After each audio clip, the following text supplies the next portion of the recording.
It's me, Justin, and today I'm going to be doing a presentation on the universality of business and organization. On the agenda for today, we're going to be doing an icebreaker, which is a brief intro, a simple definition of business on a universal level, some examples of business, like lots of examples of business in general. And I also made a makeshift alphabet using a bunch of business terms and terminology. I also did a brief essay, you could say, on the history of business, on what the potential of business can be.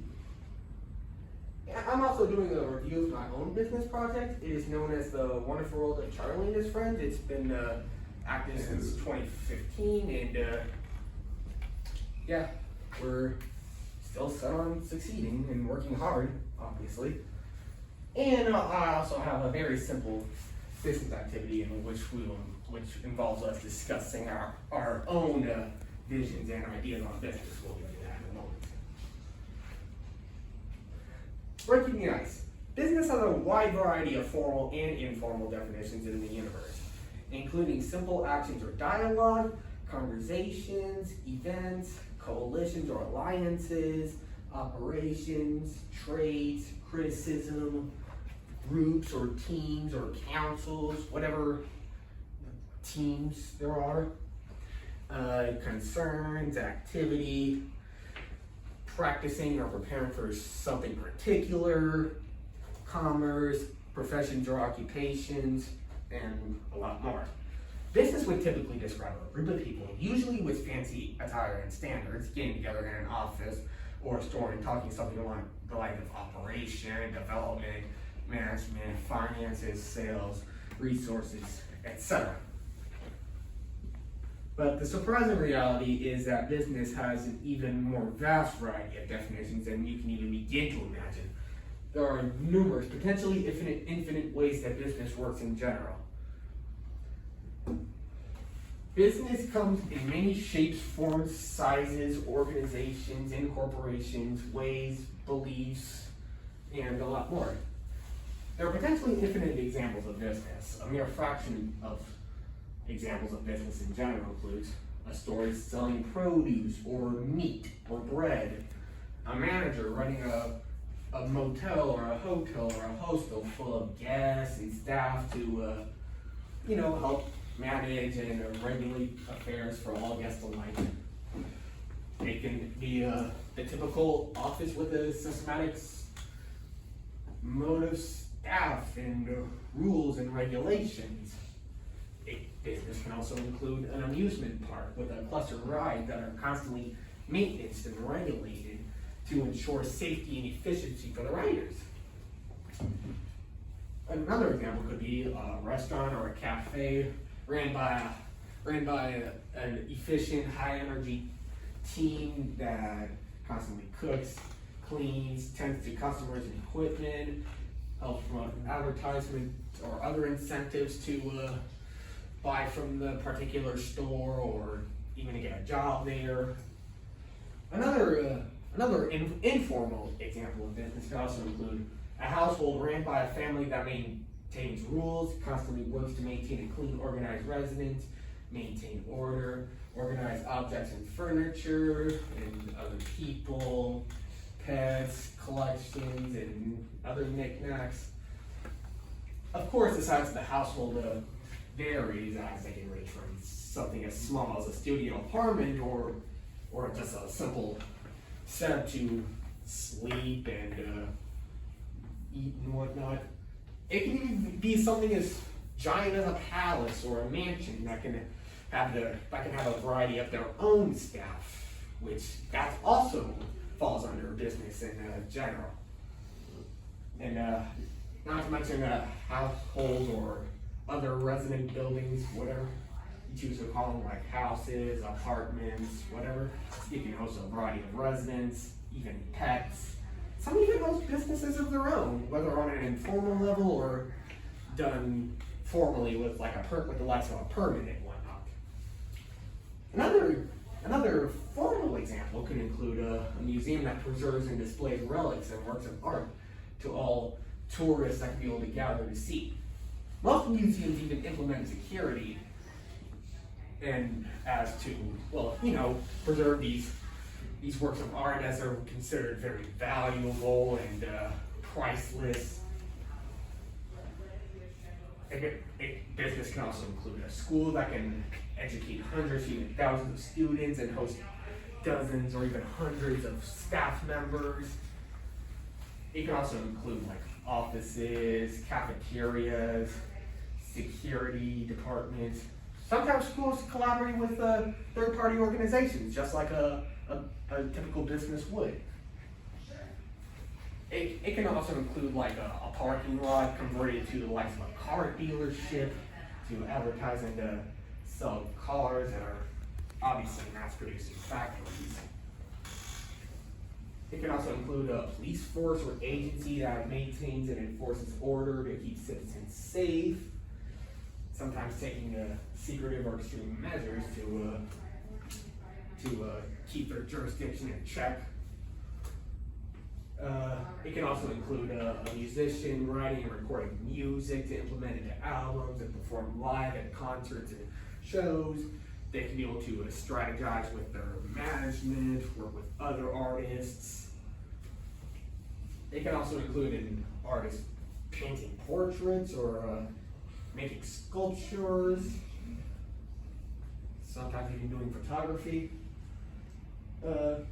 It can also include like a country or a nation that can make their own laws, constitutions, build their own cities or towns, elect their own officials and administrators, sometimes even conducting trade, or sometimes they work with other countries.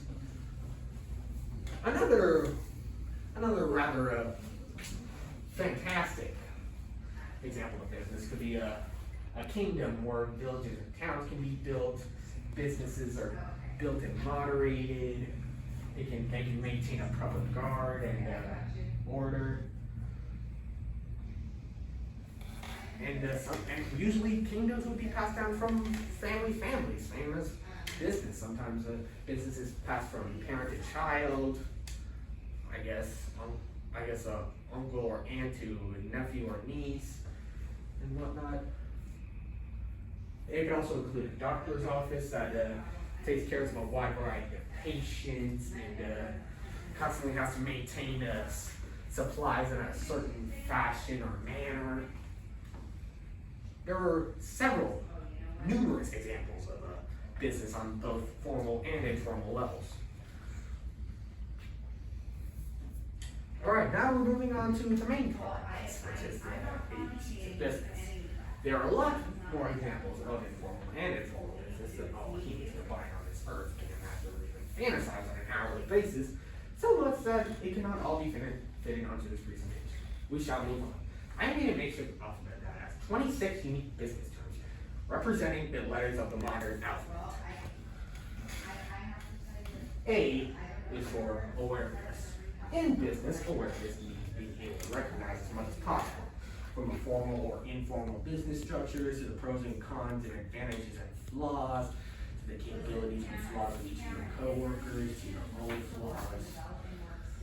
Being as aware as possible can keep you vigilant and invulnerable as possible in growth business, because you need as much awareness as possible when it comes to even small details and aspects. The more aware you are, the more sharp and cunning you can be in your goals and how and potentially be able to attain them in an efficient manner. The less aware you are, the less likely you will be able to properly manage and run your business. You can lose track of what's going on, you can even get taken advantage of. Be aware of everything surrounding you in the world of business. Business is a constantly changing and disrupting concept in the world for all the universal definitions just explained. Be aware of your plans, be aware of your reasons, be aware of your vision, be aware of your goals, be aware of anything. If you are not aware, you cannot even know what you are doing in business and can easily be defeated or taken advantage of, leading to certain failure. B is for balance. balance is an important factor in business. People have many different perspectives of balance in life and in business. Balance would typically describe an even contrast between two opposing things that will usually enter into a common set or changing events. An ideal form of balance would usually describe things being all good with no bad things even existing. All things good and bad happen in this world for a reason. As much as it would be impossible to completely rid the world of good, it is impossible to rid the world of bad as well. That's why you gotta be willing to recognize the good in others despite their bad flaws. That is how you stay strong and realize that otherwise wouldn't be worth their flaws. And that is how you maintain a good universal balance, which is much good as possible and as little bad as possible, with a variety of neutral or merged or mixed morality antics as well. Depends on how people perceive it, of course. C is for creation. With an important concept of balance in business discussed, let it be known that one of the highest things you can do in business is create. Practically, create something out of nothing, even to be expanded towards everything.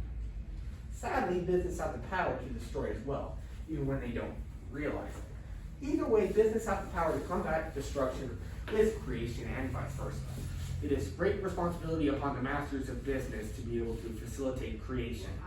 And when the responsibilities associated with creation and management and maintenance are neglected even in the slightest, damages, even small ones, can start to build up that could potentially lead to the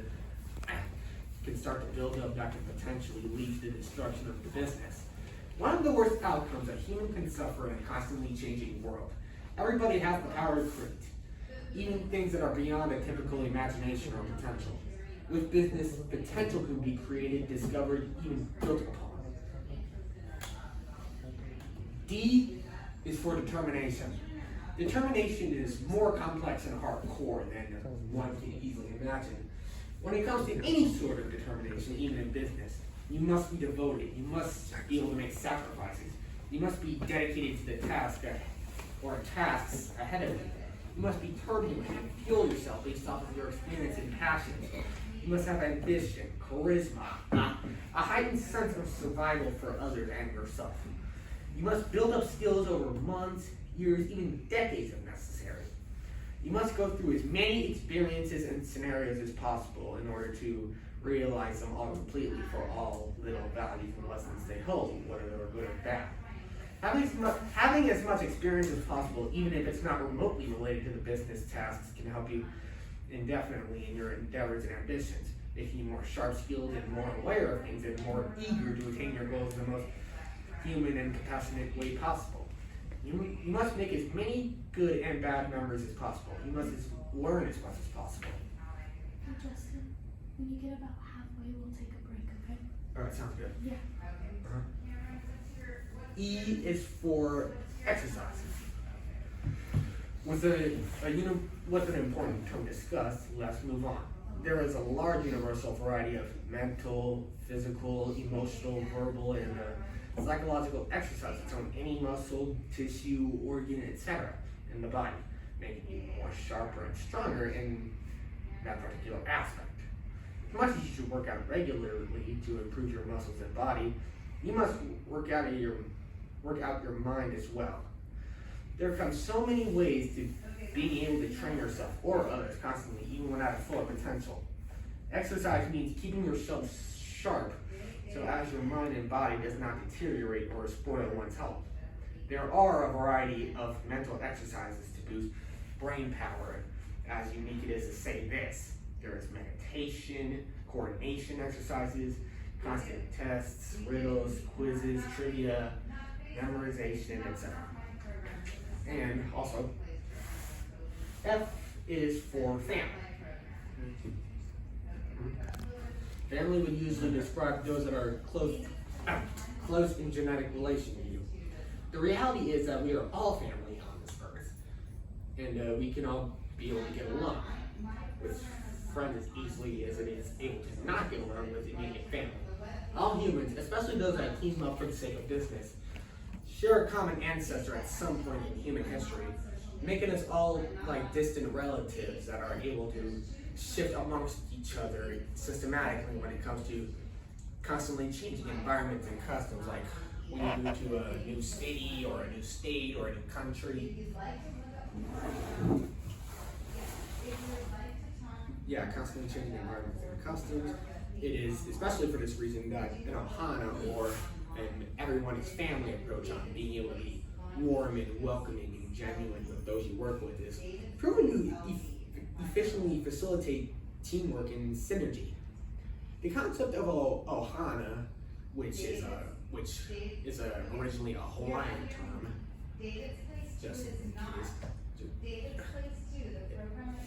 the concept of ohana describes making family out of everybody around you and not forgetting each other, even in the worst of outcomes. It also greatly improves tolerance and resolution amongst each other, as well as to become stronger and stronger in the infinite world of business. Humanity is technically one giant family, making us all royalties, at least in a higher light.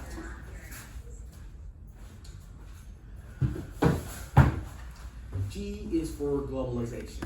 Globalization is the practice of expanding business into new territories and environments, missionizing the discovery of new cultures that can be able to implement said business in their perspective and find ways to join the main cohorts in the overall business operations and goals. Globalization holds parallel events to the likes of pilgrims discovering new lands with undiscovered tribes of people and utilizing and learning each other's customs and cultures to be able to form new understanding between said cultures, especially those that can be beneficial to the business that's trying to expand. To globalize means to expand this to as high of a potential as possible in business and business customs that can be introduced to new groups of people and used to attain goals of success. When people share their own perspectives of customs according to their beliefs, then there are some of them wanting to be able to learn simply from the experiences itself and it open a new world of opportunities for innovation and overall success.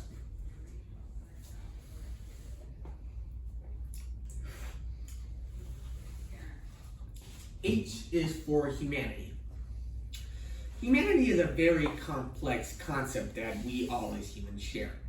Other animals have their own concepts parallel to humanity, such as their own sentience and well-being, their own feelings and impulses, their own needs to survive and live. We all see the world differently from one another. No matter how much the same we are, we humans are merely one species on this planet and in this universe. It does not matter how intelligent or civilized we are. We humans are naive to theorize the state of our existence off of a certain uniqueness, even resorting to otherwise outrageous theories about how we came to exist. The harsh reality is humans are not special. All animals can work amongst each other to an extent.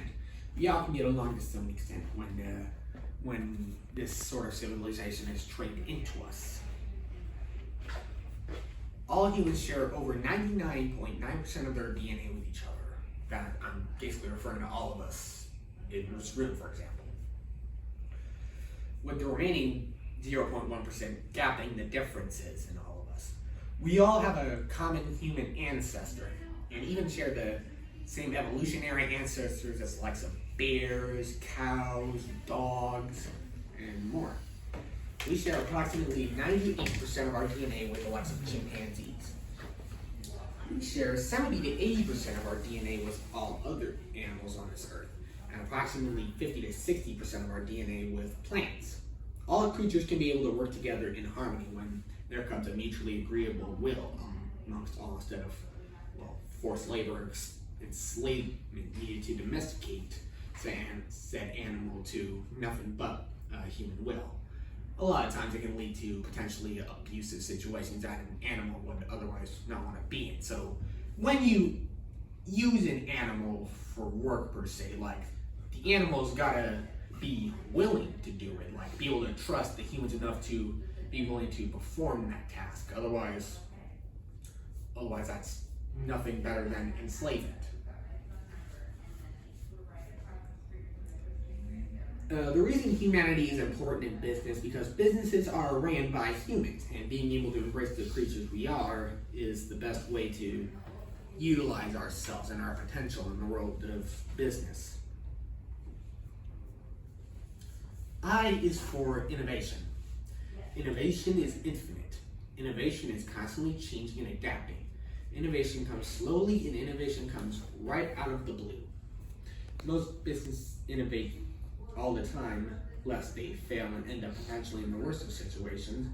Innovation is all about coming up with more efficient and effective ideas to improve things, as there's always room for improvement, no matter how high of a potential you are. Innovation is not always linked through. Banks are not too fond of cryptocurrencies. Taxis are not too fond of modern transportation services and companies such as Uber or Lyft. Schools are not too fond of online learning, well, except for dire cases such as the COVID-19 pandemic. Not all restaurants are too fond of delivery services, despite many cafes and restaurants utilizing third-party delivery services such as Postmates or DoorDash or Uber Eats. Investment firms are not too fond of online investing because it's easier to invest. You can there's a less minimum amount that you would have to invest in order to gain traction of it. Like a typical investment firm would want thousands of dollars, while on simple finance related apps like Cash App, you can be able to invest as little as $1 into something and be able to invest more over time to be able to gain the traction and dividends you want. J is for justice. Justice is important in business, in not just making said businesses compatible with the laws of the jurisdiction they operate at, but creating practically your own system of laws that are as just as fair as possible. Justice does not come just from relying on a single centralized code of law, but also going by your own ethics and morals. As bothersome as this may sound, relying on especially laws that are more flawed and frivolous can be potentially detrimental for business. That is why relying on the likes of our government and government agencies is not always the best solution in business, as allowing yourself to have everybody and everything in said business submit themselves to the will and image of higher powers instead of your own free spirit and the justice you personally pursue in your own perspective and terms can be damaging to the business, and not to mention can be just borderline madness sometimes, because then you have to submit yourself to bureaucracies which can only hinder the flow of business.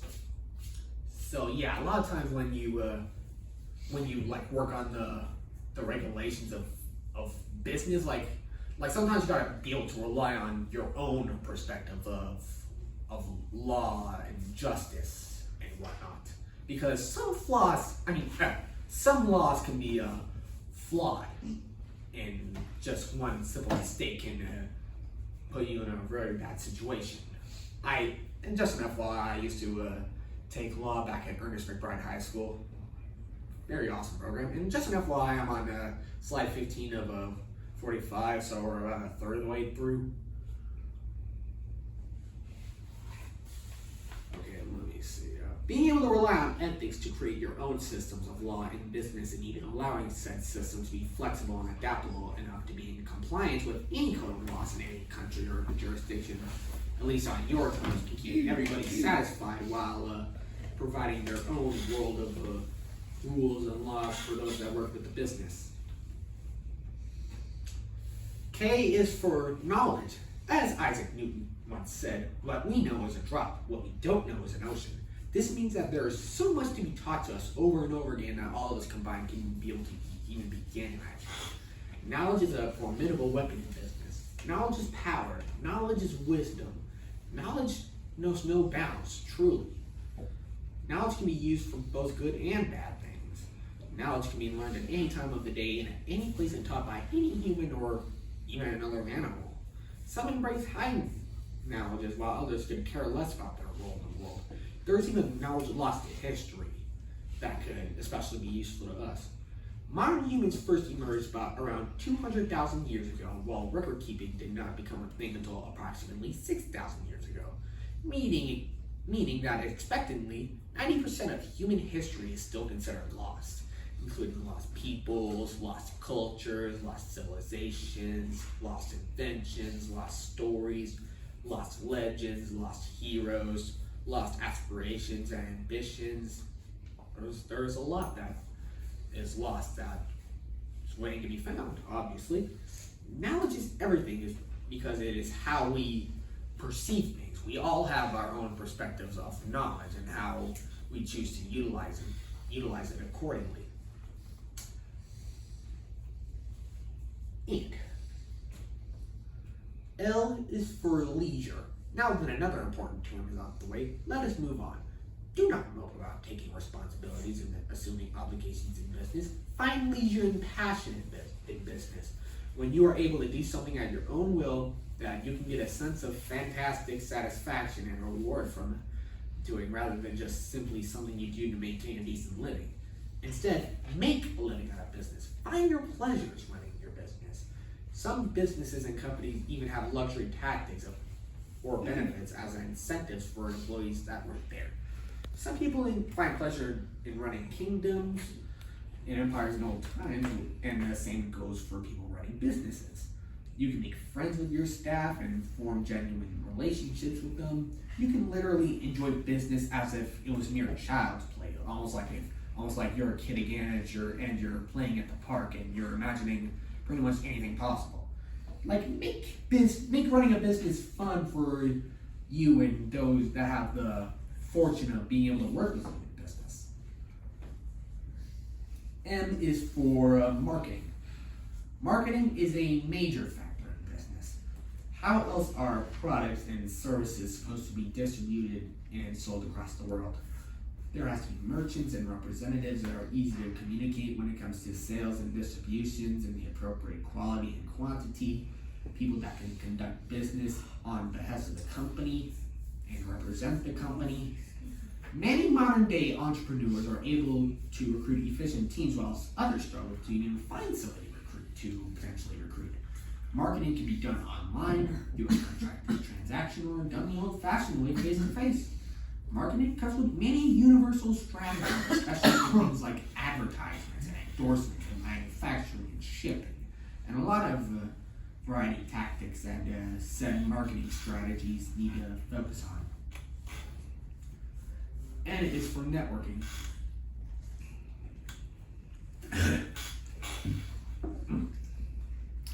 Networking is way more complex and beneficial than you think.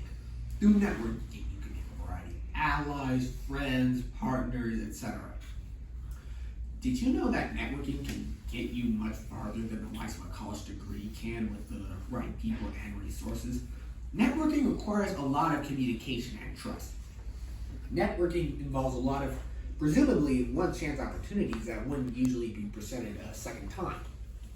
You can be able to network with anybody with the proper moderation and consent. Networking requires a lot of good skills, such as negotiation, strategizing, and typically knowing a lot about business in general, and not to mention being respectively wise or smart with business, actually has to show the other people that you know what you're talking about. O is for operation. Like business itself, operation comes in infinite ways, such as selling a certain product, or performing a surgery, or writing a book, or designing a video game. Operation is key in business. Business needs function. Trillions of cells function amongst themselves and make each other to make up the human body. Alas, groups of people are needed to keep a business functioning and operating. Otherwise, the business can be weak and can potentially die out. Operations can be planned days, weeks, months, to even years to decades in advance. Any business owner, administrator, or manager, or other high-ranking employee can be able to initiate and moderate an operation. Operations are universal in nature and can take many forms and levels. P is for philosophy. Philosophy defines the study of things around you, such as the studies of the world to studies of various administration and management strategies. Philosophy is just as important to business as it was in the empires and kingdoms of ancient times. Philosophers and those that follow philosophy are typically more aware of their surroundings and are better learners and planners than those that take a more simpler approach on things. There are so many types of philosophy, and even meta-philosophy, the philosophical branch of study that focuses on philosophy itself. Then there's meta-philosophy, the philosophical branch of study that focuses on the philosophical study of philosophy itself. Philosophy comes in many shapes and sizes. Q is for quest. Quests, unlike the fundamental tasks that you get to do in video games or see in TV shows that often involve the protagonist of them being rewarded with something fantastic or even lavish, are just a very prevalent thing in real life business as well. You discover things, you research things, you brainstorm things, you discuss things, you socialize with fellow colleagues or comrades, kind of like how you have to talk to people in a video game, or people exchange dialogue in like a TV show or a book, or just a real life conversation in general. I'm not just referring about something that can be fantasized. You socialize with fellow colleagues or comrades, you work with others, you make goals, you work towards goals, you accomplish goals. Quests in business are just as real. These quests you could do alone or with a partner or multiple partners or a small or large team. Being able to carry out said quest would still involve a lot of deliberation on how everything is going to work, so to speak, but the only similar thing is that you can still get rewarded and benefit at the end or at some significant milestone in the quest. R is for reason. Reason and the ability to reason with others is very important in business because it is the only tactics that allow a plan and idea to make sense in the first place. It does not matter whether your plans and ideas are simple or even very complicated or outrageous. You need reason to back up the complexity of your ideas. Otherwise, they will not make sense and it won't really work as intended. Reason allows others to see the motivations and perspective of your idea so they can be able to make sense of said ideas themselves and thus be able to contribute towards their own corporation in business, or at least pitching their own perceivable ideas to propose a more agreeable idea with its own sets of reasons. It does not matter how complex your ideas are if reason lacks. S is for sentiment. With a very important term out the way, let us move on. Sentiment is the ability to explore outside of your comfort zone. It can include being able to do things stuff like you normally wouldn't, or being able to do things that you normally wouldn't be able to do. Being able to learn new abilities you never knew before.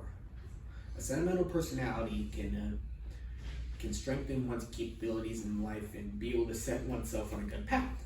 Sentiment is strength, especially in the world of business. With sentiment comes thinking out of the box, always doing something new or different than unconventional needs. Sentiment strengthens the mind, the heart, and the spirit. Sentiment involves learning new and more powerful knowledges that can be able to be utilized in the world of business and strategy, leading to the likelihood of success. T is for time. With another important term out the way, let us move on. Time is a constantly moving concept. Time can move forward. Time can be interpreted from different perspectives. Time can be utilized. Time can be dilated based on the forces acting upon you and the planet that gravity grounds you on, and not hide away from the center of the Earth's gravity. Time can be recorded especially with sound and light. Perhaps in the future we can be able to travel between whatever past, present, and future time era we want with the proper equipment and resources. The reason time is important to business because you have only but a naturally limited amount of time you can be able to do tasks. Time is used to set deadlines for certain objectives and goals, and time is more valuable than money. Lost money you can be able to recover any time. Lost time cannot be taken back, no matter how much you try to do to make up for it. And this is what I consider the most important term of it all. U is for universality. Now that we got another important term out of the way, let's move on to the core of this presentation. Universality is the study of relatively anything in general. Universality allows you to easily compare one tactic to another completely unrelated tactic, at least by informal methods of philosophy. such as analogy, which allows you to compare two separate things to be able to discover parallel tactics to implement into your business in a more mind-blowing and genius manner. As a wise man once said, all things are related. This simple four-letter phrase epitomizes the absolute definition of universality. This means that, generally, the term universality means the study of all things, period. Universality is a way bigger word that is not taken too lightly by modern society, and being able to implement practically anything and everything in a business makes opportunities for business more infinite and flexible as to better adapt to pretty much anything, even at more outrageous ideas or costs. For example, McDonald's can easily create space rockets of a future with the right amount of money and resources.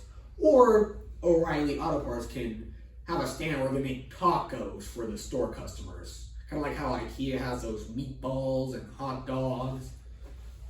And the possibilities are endless. It doesn't matter how you look at it, possibilities are endless. V is for versatility. With the most important term out of the way, let's move on. Versatility is the ability for business to be flexible and adaptable as to better adapt to the concept of change itself. As compared to universality itself, it is seen by universal tactics of business, opportunities for change and adaptability are potentially infinite and limitless.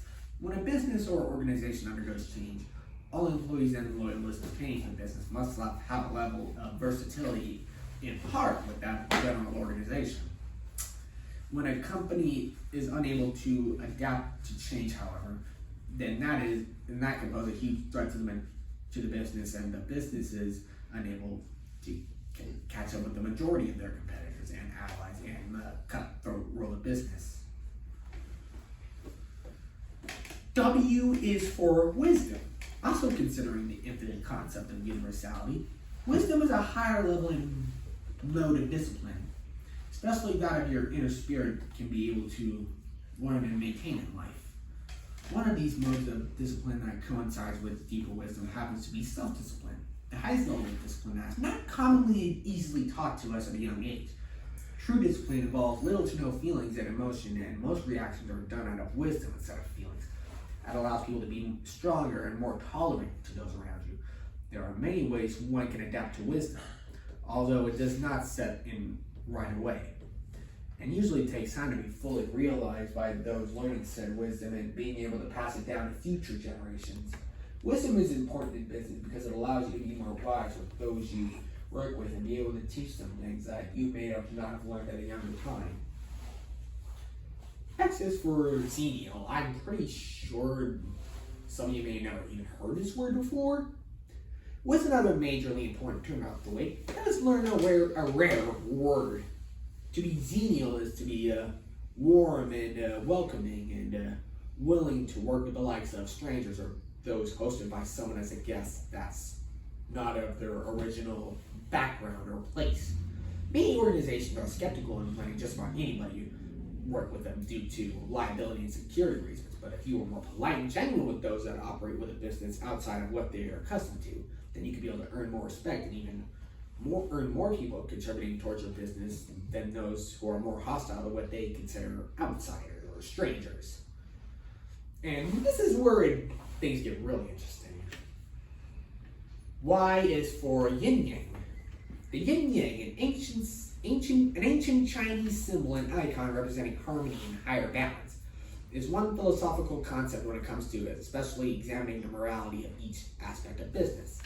The white or yin part of the symbol represents good and most usually good and purity, while the black or yang part of the symbol represents black and corruption.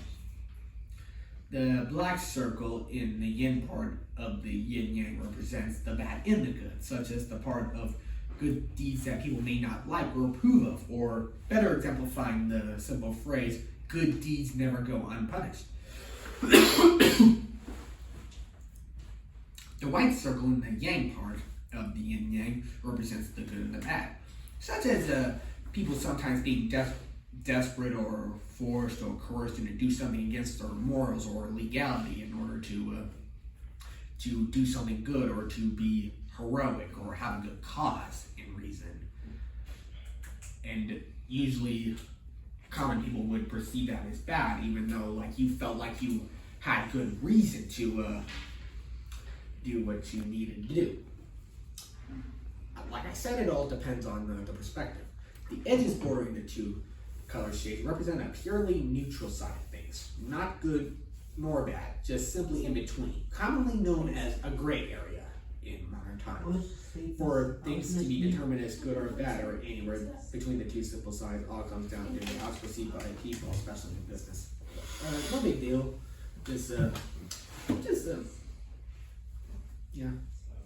Yeah. If people are tired, I completely understand. Like I only got 2 hours of sleep last night because I stayed up late working on this presentation. Well, it was probably worth it in the end, man. Mm-hmm.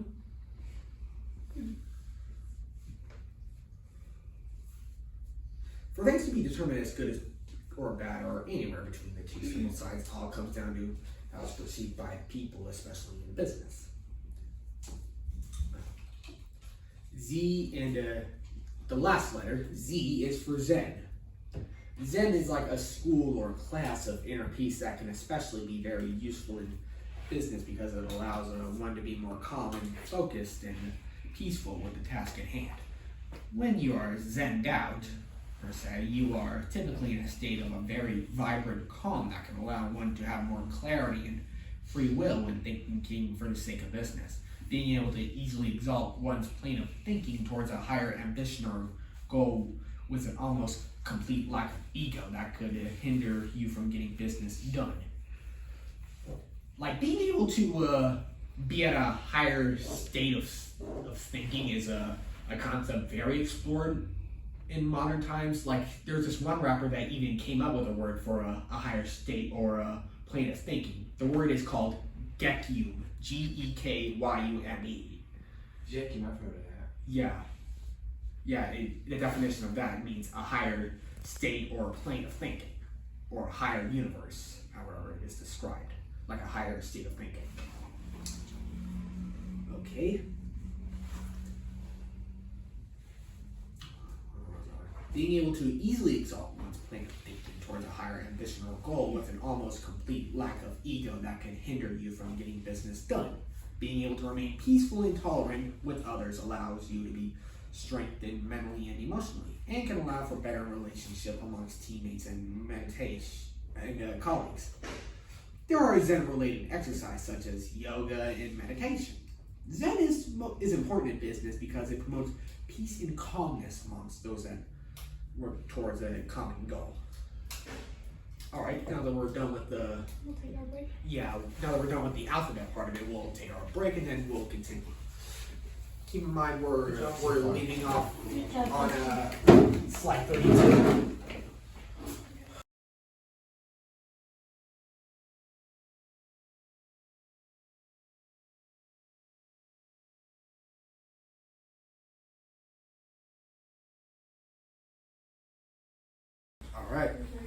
All right. So my name is Justin LaRue. Thank you for all coming back, and here is the second part of my presentation. I first reviewed a simple universal definition of business, provided a lot of examples for business, and even had a makeshift alphabet of really unique business terms. Now I'm going to be discussing the history of business as a human business has evolved with various accounts of human history. So we're going to start with ancient prehistory, when modern humans first came on the scene. Humans started off as simple creatures, mostly using sticks and stones for useful tools. What they did with those sticks and stones that led them to the discovery of many other useful things, such as fire and tools and building and farming, fell under a very simple circumstance of business for that early humans were capable of. And even before humans existed, animals conducted business of their own, such as leading packs or finding shelters or hunting food. Humans may have ate only plants in the beginning, but ended up discovering the benefits of meat to the human diet, such as vitamin B12 or carnets that efficiently improve the digestive system. So when they discovered how to hunt meat and whatnot, that's when humans became the typically omnivorous species that we know today. Stuff as simple as collecting berries or nuts or hunting for meat or fish is considered a business for people as simple as early cavemen.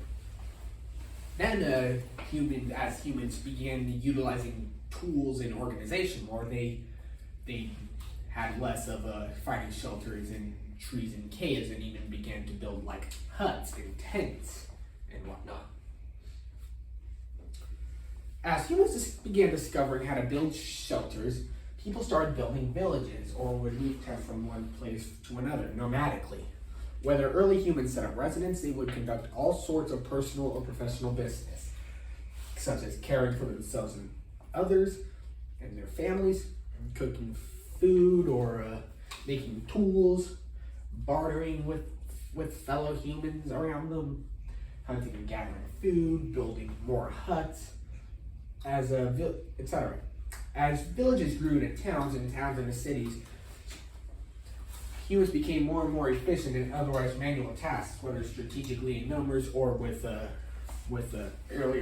early technology. Some technology that existed back in ancient times were more advanced than us today, such as ancient civilizations such as ancient Egypt and the ancient Parthians knew about electricity. The Parthians had this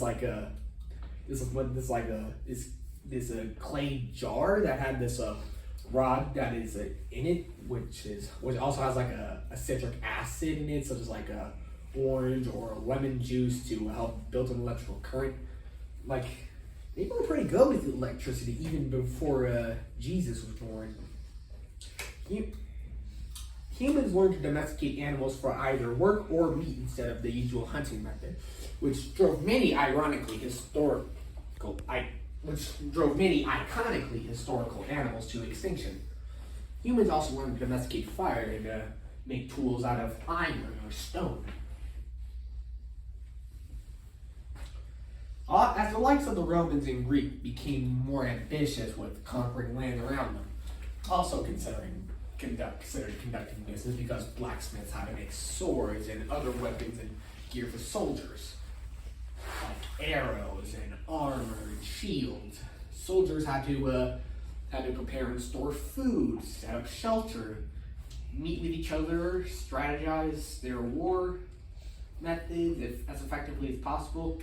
Not to mention others took even more vulnerable risks and send messages back and forth between collaborating or opposing kingdoms or empires. As the Roman Republic grew and was converted into an autocratic empire that conquered everywhere around the Mediterranean Sea, more business was done. The emperors would constantly have exalted business done, such as communicating with high figures throughout the empire, conducting constructions of temples and statues dedicated in their honor or in the honor of various gods that they have worshipped throughout these empires, planning war and trade strategies, and much more to keep their empires regulated. As the Roman Empire became too big and business became too overwhelming for the citizens to handle, the empire was weakened, and which was a factor in the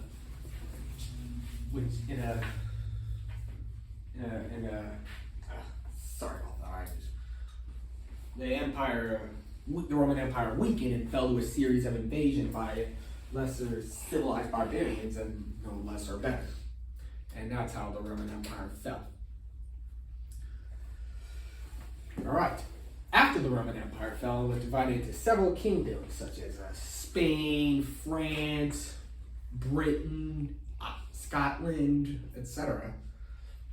After the Roman Empire fell, it was divided into several kingdoms and either formed alliances or fought each other for control over what remained of the ancient empire of Rome, which ruled most of Europe and parts of Africa and Asia.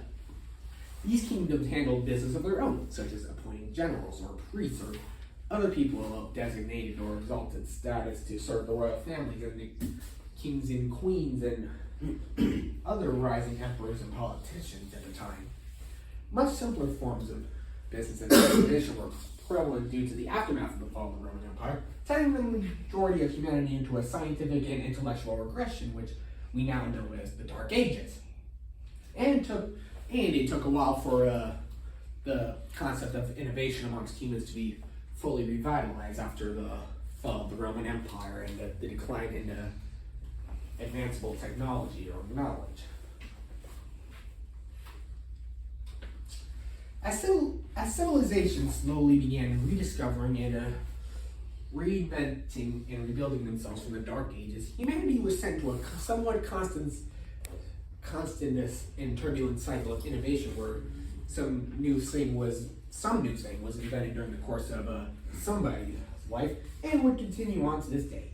Humans bettered themselves at the business of trade, war, exploration, religious expansion, such as the timely Protestant Christian movements dedicated to the teachings of Yeshua, formerly known as Jesus Christ, that led to suppressive actions being taken against advanced knowledge, such as mislabeling even the brightest minds as the likes of heretics and witches and having them all exterminated or executed, however term you use. It was very sad indeed. Like many people were like bright-minded and wanted nothing other to help others, and then these authorities would think, oh, this higher knowledge is evil. We need to get rid of that person because we prefer things to be simple and docile. And even such corrupt practices of conspiring against the brightest minds still goes on today. Things only got brighter and brighter for humanity and human business regardless. As innovations in art, science, philosophy, etc. were booming during the Renaissance and early modern ages, so did human civilization and business in general. A man named Christopher Columbus conducted business with a crew of four people set to sail by order of the King of Spain, intending to find an easier trade route by sea to India. He and his crew unknowingly arrived in what is now Florida, believing that they had finally reached India after months and crossed a milestone of their business plan, per se, their business orders. However, Christopher Columbus and his crew were naive. They didn't know that North America and South America existed. They thought the likes of Europe and Africa and Asia were the only land masses on this earth. They only thought of the earth as a third or 2/3 of the size as it actually is. He and his crew were naive. They referred to the Native Americans they encountered as Indians, mistaking them for the people they intended to trade with. Columbus and his men imminently discovered that they were in a completely new world in what is now America, and that they were nowhere near India, although that realization made Columbus more ambitious as it came to exploring and conquering this so-called new world. Although this time Columbus was hell-bent that the new lands could be conquered in the name of their prospective kingdoms and in the names of the beliefs of Jesus, which was the primary mode of teachings in medieval and early modern times. They discovered many business opportunities and completely took advantage of it, either displacing Native Americans or mercilessly killing them in a very maniacal and genocidal fashion. Once again, very, very sad all for the business of pilgrims to be able to discover new worlds and discover new tactics. Of course, this was during a time when humans were too naive to know that all humans have a common ancestor. Of course, Columbus and his men were able to reach India in time, but not without a bunch of reckless decisions along the way, made out of pure stupidity, in my opinion. That is for reasons like this that Columbus is not so easily idolized nowadays as he was like decades or centuries ago. Because we are mourning for the Native American tribes that he had harmed during his expeditions. Alright. As new lands were conquered, many of them slowly began declaring war or independence against the main kingdom, causing many colonies discovered to be converted into their own countries. Business began really booming all around the world as people now had pretty much full knowledge of the world at that point. Like they could travel from Europe to America to Asia to India and back to Europe. Strong governments with systems of human rights began flourishing. More businesses began booming. Governments began imposing strict limits and laws on business out of fear for out-of-control competitions. Like I mentioned earlier in the presentation, the business world, especially in a universal sense, can be very unpredictable and sometimes cutthroat, excuse the term. And many of these now independent countries developed their own prospective movements to continue forming into the flourishing nations they are today, and with more and more businesses being built and managed in these countries, forming full-blown economies and causing major changes in the world financially and economically like we see today. As humans became more advanced in technology like never before, some began abusing it in ways that hindered the true nature of business into very flawed systems that could easily destroy businesses before they even started. Many business pioneers lost their minds due to the shift in employee availability and exploitable technology that caused a change in human ambition and willingness to work. It still holds up very much controversy as it becomes more advanced and more convenient for humans, sometimes leading to declines in manual business and labor, and sometimes like people can get addicted or too reliant or obsessed on it that they just start to disregard manual ways that may or may not be more effective, all because we prefer things to be easier. And we are reached the present. As technology has reached a peak in human history, it is also becoming very increasingly advanced with a constant cycle of innovation still turbulent from the late dark ages. Technology itself is becoming very convenient for humans, just about too convenient for humans as modern technology has been complicit in addictive or obsessive behaviors or personalities in teens and especially teens and young adults. Meanwhile, the practice of business itself becomes very sophisticated and domesticated to where almost everything is under strict scrutiny and control, pretty much beyond the true nature of business that we have always known throughout the millennia of human existence. Meanwhile, we have discovered new eco-friendly tactics and technologies that has helped parts of the Earth become greater since the 1980s, while other parts recklessly withered away due to pollution, war, and other detrimental human behaviors that, if not culled or resolved, could cause great catastrophe to the planet and disaster, and perhaps we can end up polluting outer space or the galaxy or something if we're not careful enough. Now we're moving on to the potentials of business in the future. Business has infinite potentials, as stated multiple times throughout the presentation, for the near and far futures. Business can either create new things or recklessly destroy things. So much is still yet to be invented, and there will always be so much to invent, even millions to billions of years from now. Considering modern humans managed to survive that long. A lot of future inventions are currently being predicted through the likes of science fiction and or a few other futuristic themed fantasy or fiction. The future of business is fickle in general and overall unpredictable. We could either attain a perfect utopian-like society or end up destroying everything around us.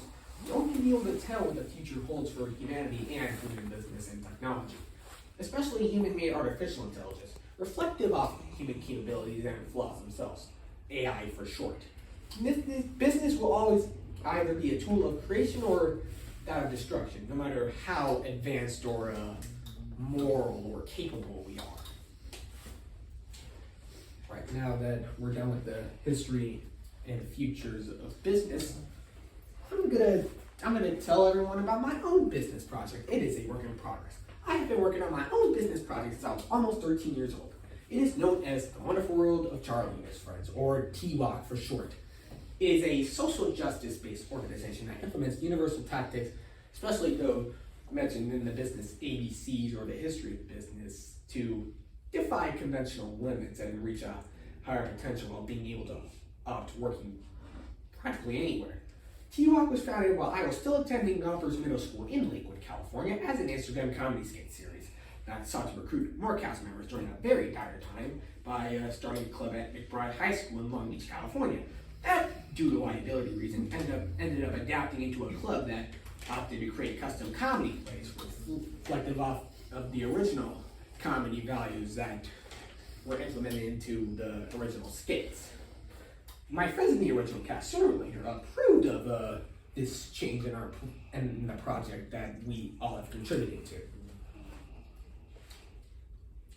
Were many of them even advised me on the way, at least until other responsibility arose and I would have to work alone out of my respect for my beloved friends, which, as I may have mentioned before, I still see them like family, especially because we all share a common ancestor. Of course, the project is a work in progress and would need more support before we can attain a full-blown launch. About the Wonderful World of Charlee, friends. I ended up leaving McBride High School due to some personal issues that traumatized me to this day. But even at that point, I had discovered too much about the universality of business and the infinite potentials of business to go back on the promises I made to all my friends and family. So I continued T-Walk and I have even ideated countless plans for making videos, music, podcasts, establishing various types of extracurricular clubs that can be able to create their own content, host their own events, host their own fundraisers, appoint their own peoples.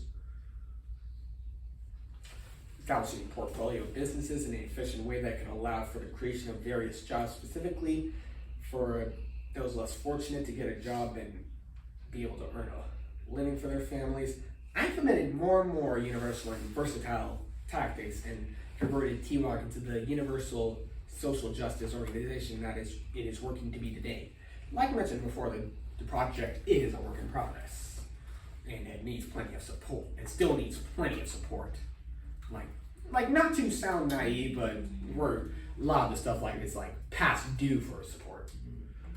I also have various social media accounts for the Wonderful World of Charlee's friends, including a website, an Instagram, a Facebook, a Twitter, a Tumblr, a Patreon, a Discord server, a GoFundMe, a TikTok, and a merch shop, and a merchandise shop. I in the near future, I plan on recruiting managers to manage all these social media sites, because even I gotta admit, that's a lot of social media sites for a business that is not doing too much at the moment. All right, and now that with all that out of the way, we're going to move on to our business activity. Today we are going to do a simple activity. We are all going to write on the whiteboards a bunch of our own business ideas, no matter how complex or outrageous they are. You are allowed to name a bunch of random business tactics you see in your own image. You can name a bunch of creative business ideas. You're allowed to be 100% creative with it as consistent with the values I implemented in my business project today. You are also allowed to write down descriptions or diagrams of any business or business ideas possible, even on paper. This is to also emphasize the unlimited possibilities for innovation and how business has been beneficial to humanity for millennia and how it continues and will continue to be beneficial to humans and human nature. Good luck. End of presentation. Wow, thank you very much. That's a lot of work. Good job. Congratulations. Like I said, I stayed up till like 4 a.m. working on this and didn't get too much sleep. Which it's worth it. What do you guys think, guys? And that's it. Thumbs up, everybody? Thumbs up. Good job, Justin. Henry, Good job, Justin. No. thumbs up? Thumbs up. Thank you. Yeah. Good job. Well, That was a good presentation. Yeah, it was. you're very thorough. Yes. You stayed until 4 a.m. to finish that? Yeah, Wow. I did. I wouldn't stay that late. Dedication. I mean, there were a few times I almost fell asleep during that, but I was like, nope, I gotta get this done. Monica's getting donuts, there's coffee being made, I can't go back on this. Yeah. Not to mention this setup, which, Were you able to Yeah, drink I- coffee to stay up? oh yeah. Oh. Yeah. I even made myself a cup of coffee in advance before I Oh, woke yeah. up in the morning, so I knew I wasn't gonna get Yeah. too much sleep. Be careful with Monica's. No, it's okay. I got it. Oh, okay.